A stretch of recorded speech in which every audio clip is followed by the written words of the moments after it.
Good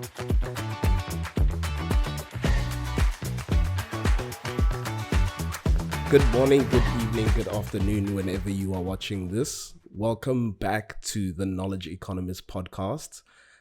Let me extend my apologies. It's been a hell of a 2 months already. I mean, it seems like 2024 is already coming back with a madness. I feel like it's like 2020, on steroids.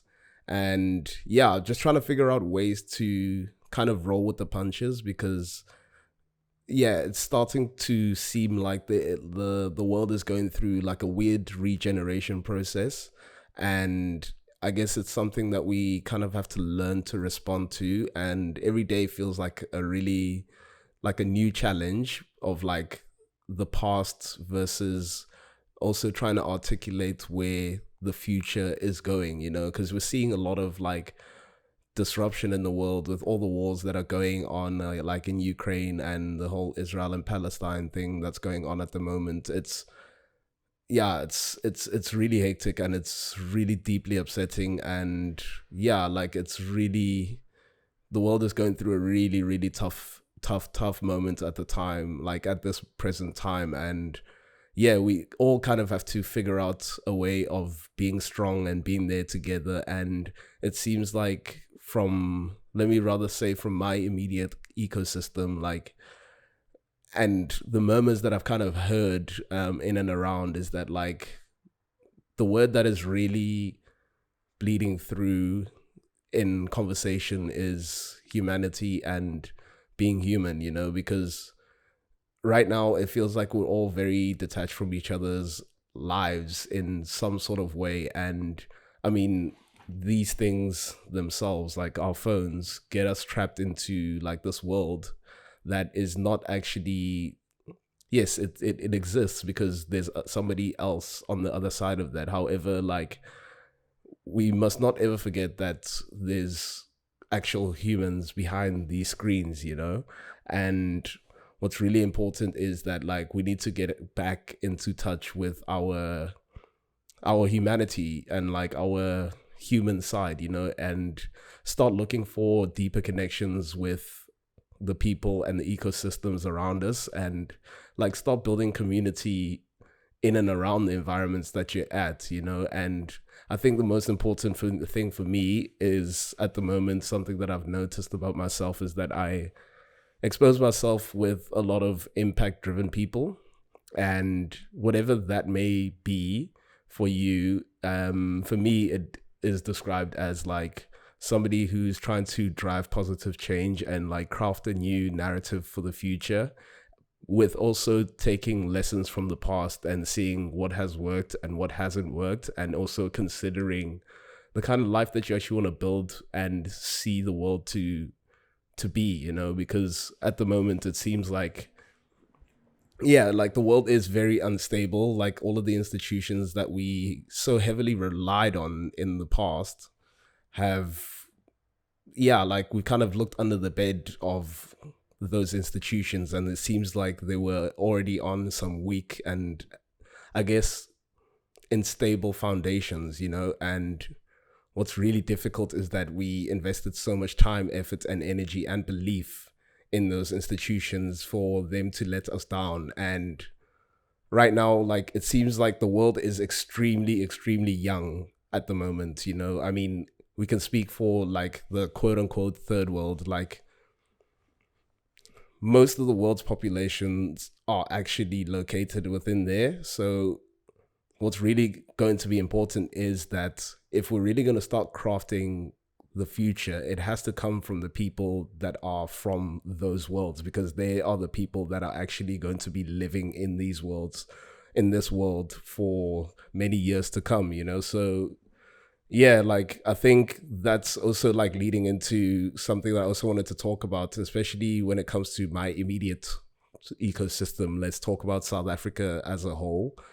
We're going to go through a national election, which is going to be, I guess, the most impactful election since 94. And if you really look at it, we've got two roads to go, we can continue the way that we have currently been going, or we can pick a new route and craft a narrative of the future that we actually want to see for this country. Because from a lot of the people that I've spoken to, I've noticed that there is a big community of South Africans, and a really large community of South Africans that really believe in this country. And one thing that I've noticed as well is that like people actually want to create meaningful impact, but they just don't know how to, because like it seems like we've absolved all of our thinking and all of our power to external, let's say, institutions, but we don't actually realize how much impact one person can have. And that's something that I've also been adamant and testament to professing to the world, is that like this year is the year of us needing to actually go and vote. And like I think it's really important, because that allows you to have a say in the future that you also want to build. And one thing I also want to emphasize is that your vote is your vote. That's your own relationship with the world that you want to see. You don't have to continually like expose, like talk about this party versus this party and this party versus this party, because automatically, like, I think it's important to have a discourse, but I don't think it's important to tell people who to vote for, because they've got their own circumstances and their own criteria as to why they want to vote for these certain parties. And you essentially don't know why they're going to do that and the motivations behind that and the world that they want to see. But I do think it's also important to have a discourse about the leaders that are going to be crafting your future, because at the end of the day, like, they're basically the CEO of the country. So you want to know what the intentions behind the CEO's plan for the country that you are going to live in, because essentially you're the one who's paying for his salary and his whole cabinet salary. And you want to know where your money's going, because you want to see actual tangible change. And that's why you also have to define the things that are really important for yourself, about like what's really important for you to see South Africa grow in the next 5 years. And you have to actually try objectively look at all of the parties and see who is the one who's going to drive that meaningful change in the most impactful way, and is actually going to deliver on the promises that they so promised, I guess, for lack of a better term, in their election campaign. And also, when it gets past that time when you voted for whoever and whichever party that you've actually wanted to, you have to hold them to account, like, as soon as possible, because at the end of the day, like, you can see there are countries out there that have voted for a particular party and they've been held to account, and they've actually had a clear service delivery, and the people within that country have held them to account to be like, yo, where are the roads? Yo, people need to go into school. People need to get fed. Okay, like, we need to get things done, because I'm really like inspired by countries like the UAE, where they've actually they've built essentially a city out of nowhere. Like, literally, this place was probably like a desert in like 20 years ago. So you can see things can get done if everybody's driven to a mission in a particular way, and everybody actually genuinely does their job and their role within that. So like, you kind of have to have that kind of perspective when it's post election, and like, hold all of our leaders to account. But also, like, let's talk about the pre-election time. Like, we have to genuinely interrogate these people, because they are going to craft the narrative for our future. So you also got to see like their backgrounds and their intentions, and also, like, I guess, try look beyond the PR of those people, because they are very educated. Like, it's not easy to become a politician at any stretch of the imagination. However, also, like, you also have to be aware that they are also trained in dealing with the media.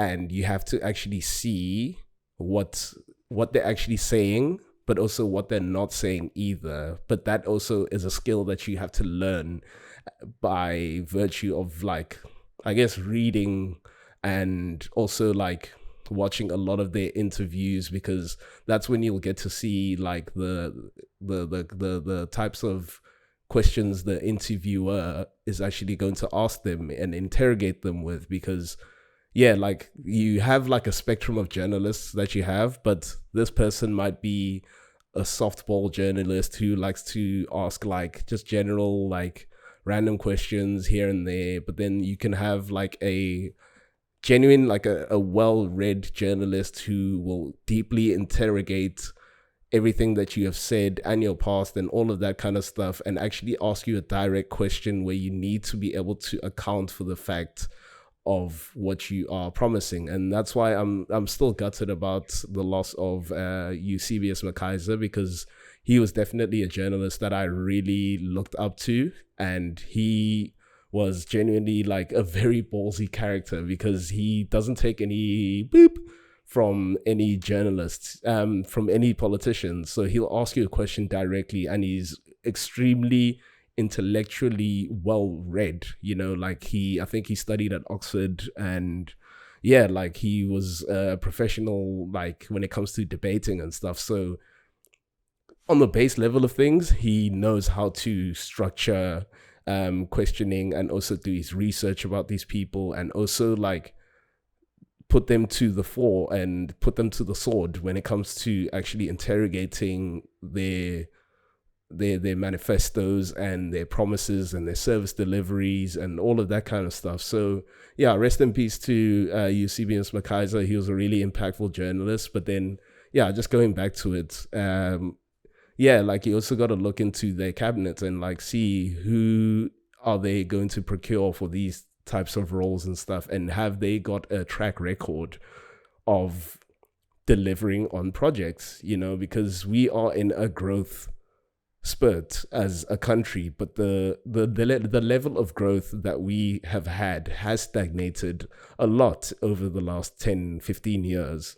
So we need to actually have like supreme operators when it comes to physically doing the job. And yeah, you need to be able to see the people that are going to be put into those positions, can they actually deliver and follow through on a project? So these are the types of things that we really need to start thinking about, because as far as I'm concerned, I'm very ready for change. But at the same time, we have to do a genuine like due diligence and like an analysis on these people that are going to be crafting the narrative of our future. So let's not be scared in firstly having discourse with each other and asking, like, actually let's do this. Actually, let's have conversations with each other and play as stupid as we possibly can be, and be like, let's see the ANC or the EFF or the DA or Action SA or, you know, One South Africa. Like, ask people questions about these parties, and like from a genuine curiosity standpoint, and people will more than happily like try explain why they are, for example, going to what the party is all about and what their manifestos are all about, and like what are the key interest points that that party holds to the fore. Because at the end of the day, if you ask people in a non-threatening way, then it allows them to also structure their thinking of like why they are possibly like leaning into those types of parties. But and at the same time, you also have to have like an open mind when having these types of conversation, because it is one of those heated things. Because yeah, like we live in South Africa at the end of the day. It's like one of the most diverse countries in the world. So that is already a hotbed for conflict, because through diversity, sometimes like you've seen our past, for example, like we come from a treacherous past, and we have grown massively as a country. And I think what's really important is that we need to be able to find ways to communicate with each other without having be cognizant of the part, like being cognizant of the past, but also not holding it as a guiding narrative for the future, because this is a new sort of South Africa. I might be an idealist, but that's what I've seen, and I guess that's the privileges that I have, is that like I just see it as like the new South Africa. However, yeah, people all have very different experiences and very different lives and stuff. So I think it's just really important to have it for like have a conversation with people from all sorts of races and all sorts of backgrounds and ask them like, yeah, like what's really bugging you for like 2024. And I guess everybody is alluding to the same things, is that like they want, yeah, like crime to like stop and corruption, and people need to get fed, we need to stop building roads and like all of these stuff, and stopping gender-based violence. We got a lot of problems, you know. So what's really important is that we need to have an open discourse with each other as South Africans first, to be able to see why, what exactly do we want for our country, because it's really important. But yeah, like what's been really beautiful also over the course of the last year though, is that like our actual people have been thriving globally, and like we have gained like a massive positive PR when it comes to the brand of South Africa, you know, winning the Rugby World Cup, Tyler winning a Grammy, Zex Bantwini winning a Grammy, Black Coffee doing a Madison Square Garden performance. You got Drickus Du Plessis winning in a UFC championship belt. We've got like, you know, so many like great South Africans that are like moving culture forward. I mean, like even the sound of Amapiano like traveling across the globe, because like actually being a global sound now. And we need to own that as South Africans, but it's also it shows that it's a clear proof point that we do have potential, but potential really actually needs to be realized now. So yeah, like let's do the best for our country and actually now figure out where we want to go for the country, and as a country and as South Africans, with everybody's interests at heart, and look at the parties that are actually going to enable the future that we are going to want to live for the next 5-10 years. So yeah, that's essentially what I really wanted to talk about. It's been like sitting on my heart a lot and my mind, but like I think right now is the most important time to have that conversation, because I don't think they've announced when the elections are going to be. They're obviously going to be later this year. I think the physical entries of the what do you call it, the elections, have passed by. However, you can still register online. So yeah, like at least just register.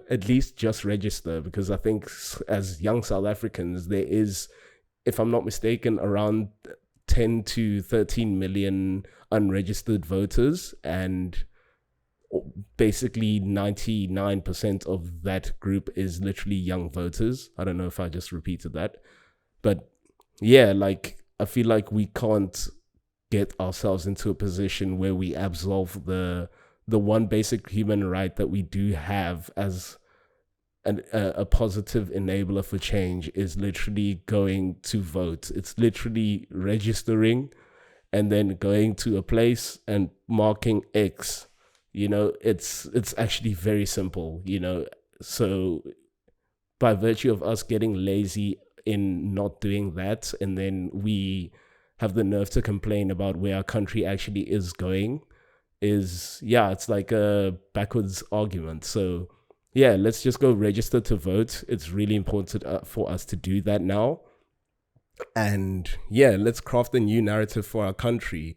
So that's basically what I wanted to talk about today. And yeah, I guess thank you so much for listening. Let's go register to vote. It's going to be a very important year. But one thing that I also want to say is that let's keep strong, you know, because it has been a very difficult year already, and it is only February, you know. So yeah, let's roll with the punches, stay strong, take each day as it comes, and yeah, let's just push through and craft a new narrative for our future.